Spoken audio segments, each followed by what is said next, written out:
Hey, this is Clint from Elevate Chiropractic and Rehab. I want to go over hip flexion lift offs today. So I've got this box here next to me to help out with that.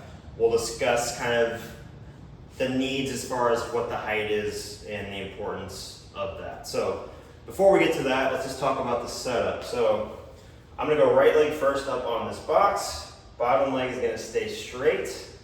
I would recommend using something for a little bit of support initially so we can really get the movement dialed in. And then if necessary, we can remove it as we get better, but use a little assistance to start off with because we don't want any shift happening. So bottom leg straight, top leg about 90 degrees. At this point, I can still lift my hip a little higher into more flexion. And the key being I can do that without compensation, which would be rounding my back or bending this opposite leg. So this leg stays straight, the spine stays nice and long, lift, little pause, set it back down.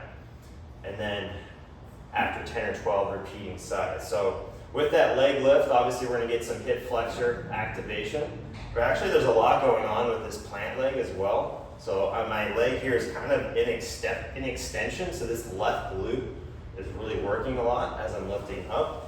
Show the other side as well, just to kind of see how this is staying stable. If this doesn't stay stable when I lift up, then everything kind of falls apart. Now, as far as height, I don't want it so high, make this a little higher, so high that you get to a point where you can only get to that by kind of getting out of position. So making sure always that you're able to maintain good position. And the higher I go, obviously the less I'm going to lift off. If you get to a point where you just lift like maybe an inch or so off, that's fine, as long as we're able to maintain the good long upright position. So that's the hip flexion lift offs.